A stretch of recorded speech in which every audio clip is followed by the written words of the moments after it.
ಶ್ರೀರಾಮ ಸಮರ್ಥ. ಪರಿಶಿಷ್ಟ 7. ಶ್ರೀ ಮಹಾರಾಜರ ಆಶ್ವಾಸನೆಗಳು. ಶ್ರೀ ಸದ್ಗುರುಗಳಿಂದ ಬಂದ ನಾಮವನ್ನು ನಾನು ಮನಃಪೂರ್ವಕ ತೆಗೆದುಕೊಳ್ಳುತ್ತೇನೆ.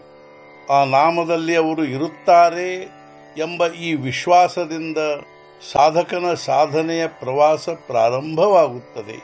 ಆ ನಾಮದಲ್ಲಿ ಸದ್ಗುರುಗಳ ಸಾನ್ನಿಧ್ಯದ ಭಾವನೆಯು ಅಲ್ಪ ಪ್ರಮಾಣದಲ್ಲಿರುತ್ತದೆ. ಆದರೆ ನಾಮವು ಆಳವಾಗಿ ಇಳಿಯತೊಡಗಿತೆಂದರೆ ಆ ಭಾವನೆಯು ಗಟ್ಟಿಯಾಗಿ ಸ್ಥಿರವಾಗತೊಡಗುತ್ತದೆ.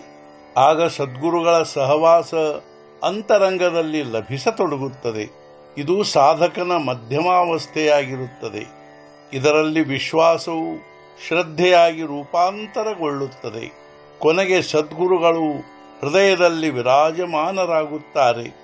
ನಾನು ನಾಮ ತೆಗೆದುಕೊಳ್ಳುತ್ತೇನೆಂಬ ವೃತ್ತಿ ವಿರಾಮ ಹೊಂದಿ ಅವರ ಸತ್ತೆಯಿಂದಲೇ ಅದು ನಡೆಯುತ್ತದೆ ಎಂಬ ಮನೋವೃತ್ತಿ ಉಂಟಾಗುತ್ತದೆ. ಆಗ ಶ್ರದ್ಧೆಗೆ ನಿಷ್ಠೆಯ ಸ್ವರೂಪ ಪ್ರಾಪ್ತವಾಗುತ್ತದೆ. ಸಾಧಕನು ಸಂಪೂರ್ಣವಾಗಿ ಚಿಂತಾಮುಕ್ತನಾಗುತ್ತಾನೆ. ಅವನ ಅಂತಃಕರಣದಿಂದ ನಾಮ ತುಂಬಿ ಹೊರಸೂಸುತ್ತದೆ. ಸದ್ಗುರುನಾಥ ಮಹಾರಾಜ್ ಕಿ ಜೈ. ಜೈ ಜೈ ರಘುವೀರ ಸಮರ್ಥ.